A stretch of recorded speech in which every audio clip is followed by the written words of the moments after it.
For the launch window of this video, 100% of the revenue will be donated to Charity Water. Learn more at charitywater.org.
I know that I normally open with, this is me talking about newsy type stuff and things that matter to me today, but to not be changing, gaining, or losing in any aspect of life is to be dead. Then I thought about gaining and losing, and something that ties everything, all stories, all people, everything together is worth. And so kind of with this idea in my head, I see everything and people and just everything as numbers. So this big equation that I don't know where it began or where it ends, not an equal sign in sight. So I wanted to start as small as possible. So I started with myself. What is my personal worth? What is my personal value? Is it my money? What do I get enjoyment out of? How do I feel good? My job, which started off as a hobby, is what I find defines me. But aren't we all greater than that? Like a baker is more than a baker, a teacher is more than a teacher. I am more than my words. I leave this studio, this place that I've built, these people I've put into place. I leave and I stay home, almost feeling anxious, feeling anxiety to go out into the real world with no armor, no worth.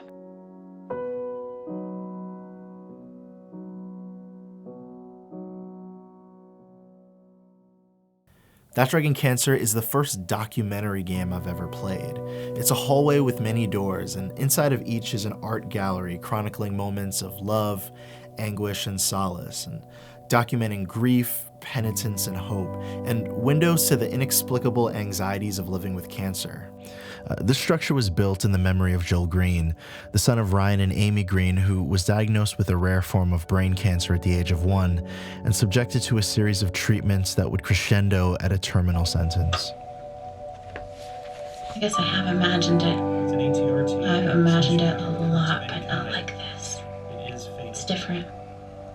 I thought I would sob uncontrollably or puke just right on the floor. I thought I'd shake or wail or something. I guess this is shock. This game was created to chronicle Joel's life, the life of his parents, and the seasons of life that accompany their trial, their perseverance, their brokenness, and the question of why God would allow something so terrible to happen to unexpecting people. I call this title a gallery because its storytelling vehicle in many ways is a bit of an extrapolation of the storytelling vehicle John Blow implemented in Braid. Fully aware of the option to just flash a series of text bubbles and tell a story, Blow opted to tuck unfolding stories and testimonies into books that the user could not only skip entirely, but never open. The player, however, is rewarded for dwelling, rewarded for desiring a purpose and listening. They're invited and never forced, and there's something about the grace of an invitation that makes the response truly validated and truly honest. Exploring the world of That Dragon Cancer unfolds the story of the Greens, as well as the community of individuals who were impacted by the life-altering effects of cancer. I found something innovative, humble, and non-self-indulgent about them sharing their space of grief and joy with other families in the game. I believe in truth that these were their Kickstarter backers. In hindsight, this made their narrative mature, far-reaching, and inclusive.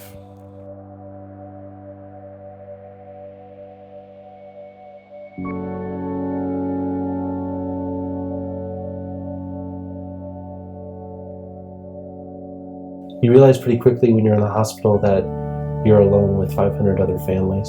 And as we started to get attention for this project, we were looking for ways to share this platform that we've been given with other people. And so we're continually looking for ways to do that and ways to share other people's stories, because while this is a story about Joel, I mean, everybody has a Joel. Do you know how they celebrate off-treatment day, like when kids are done with their treatments? I guess maybe you don't because you're not in the clinic as much as I am, but on someone's last day, they always bring them a cake and they sing Happy Off Therapy Day to you. Anyway, that happened today. I mean, it happens a lot, but today I cried.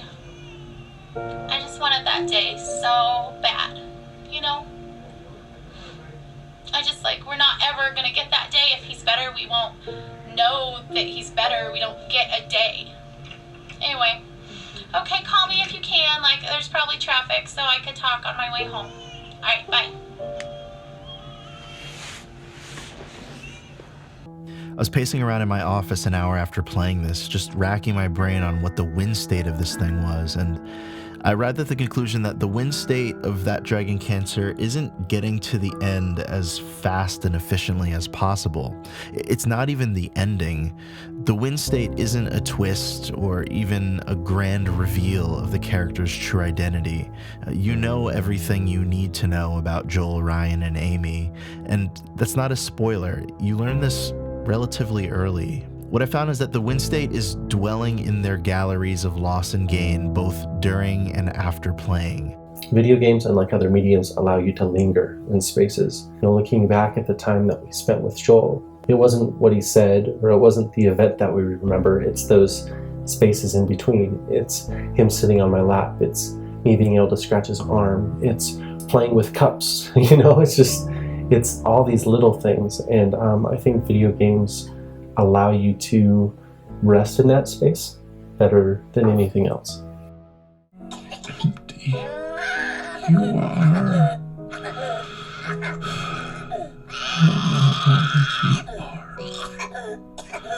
You are there. I want you here. I want you to call my son. The Greens are lifelong devout Christians who seem to have a lens of faith that extends beyond their socio-political identity, deeper than a prescriptive catch-all for problems or a convenient fallback for unanswerable questions. They make it clear that God is more than a cosmic vending machine for them. You get the sense that their faith is a great burden, but it's also one that they take ownership of and wrestle with. Their same source of pain is their joy, and it's not a blindfold. It seems a lot more like a marriage. And they invite us in, saying, we will grieve together. We will be in this skin together. In a social temperature where it's more popular to view faith as a lens of division, this title offers it as a lens of unity in our humanity. And it's both haunting and relieving thinking about how close it is. In the visceral recounting of the moments, the dialogue, the thoughts, the fears, and the arguments in the Greens' experience, there's this recurring question about significance. Ryan admits to his own fear of insignificance in the grand scheme of the worldly and the divine. I think greater than my fear of death is that of insignificance. Rather, my default assumption is that my thoughts and passions and loves and the stuff of my being are insignificant. And just like that, it begs of all the questions that are like nails across chalkboard to hear. Like, if we're truly here by accident and after we die we're headed towards oblivion, why do we yearn for purpose and intrinsic value in the middle of a timeline that logically begs for the opposite? Or what universe do we compare our universe to when we say that the world is unjust? Where does our standard of justice come from if we've throughout history never lived it out in an exemplary manner? In the words of poet Jason Petty, if human behavior is just what protoplasm does at this temperature, then is there no need for humanitarian effort because the human atrocities like genocide aren't wrong, but really just the universe weeding out bad genes? These questions aren't fun questions to ask or dote on for very long. In many ways, this title challenges me to be cynical of my own cynicism. As tempting as it is to write off their calls to God as trite American kitsch, I'm not sure that that response is as wise as much as it's easy. When Ryan and Amy received the news about their son, I don't know what to do in that moment. But more specifically, I don't know what to say. I don't think that anyone does well with speaking about the end of life. It requires talking about things outside of the realm of the five senses, which is mysterious, nerve-wracking, and to many people incredibly foolish. Yet that fear is one of the reasons why even TED Talks over time can become incredibly unfulfilling. We have these things that exist outside of the five senses, like nostalgia, inspiration, sentiment, and grace. And they're clearly valuable because CEOs of companies use them to drive productivity and revenue. So they're this tangible thing in a way, yet I can't explain them systematically or with words, because when I begin to, it gets spiritual and it starts to sound like religion, which in our culture feels like a step backwards. So, like a TED speaker, I just hope that the lab research will say it. But it doesn't. In the face of death, these are the words that they were given. We're very good at end-of-life care. We're very good at managing the pain and masking symptoms at the end of life. And yet Ryan and Amy didn't fear talking like this. There was something important about it. There was something divisive about it, but it was only divisive because it was urgent. There's so much temptation to respond to their boldness with socio-political discourse, sweeping generalizations about religious hypocrisy, dominant culture finger-pointing. And yet in the face of death, in the face of this, I fear that these responses feel incomplete, or at least insufficient given how inexplicable their grief and circumstance are. They fight a good fight, and their story reveals how infantile our compassion can be. I came into this project with so many more answers than I ended up with. So much of life, it turns out, isn't as much about the answers, but about walking with each other in the midst of not knowing the answer. And one thing that was important to me is that we don't depict Amy and I's journey as something that it wasn't. There were times that we disagreed. There were times that we handled things differently. There was times that we believed things differently. But in the midst of all those differences, I think it's really important to show that, we're on the same team. And the thing that gets us through together is seeking unity, even though we're different. Ryan! Oh, Ryan, get in the boat. I can't. You have to, you'll drown. We're already drowning. How can you sit there like that? Despair doesn't help anything. Neither does false hope. And I'm not despairing. How can you say false hope? You're drowning. Well, you're missing your oars, and you don't even know where you're going. And yet you're so sure you're gonna get there. It's better than drowning. Well, enjoy floating on the surface like you used to.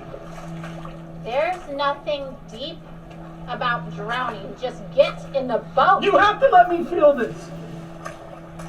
I've watched bloodlust become a sport on Twitter as outrage porn articles are arranged into an assembly line of retweets like ammunition for anarchy. There's no shortage of humans being vilified for the sake of others wanting payback. And in the aftermath of it all, the unreasonable caricatures of good guys and bad guys, I'm left in this experience with this family. Here they are, confessing broken people like all of us really, at the end of themselves, both filled with and in an open need of grace. There's no facade to call out. There are no stones to throw. There are no chains to rattle. There's just them doing their best at their worst by emptying themselves at the altar. And with no one to blame, no one to yell at, no one to hide from, we're left to ourselves at the end of the game to ask, are we quite satisfied?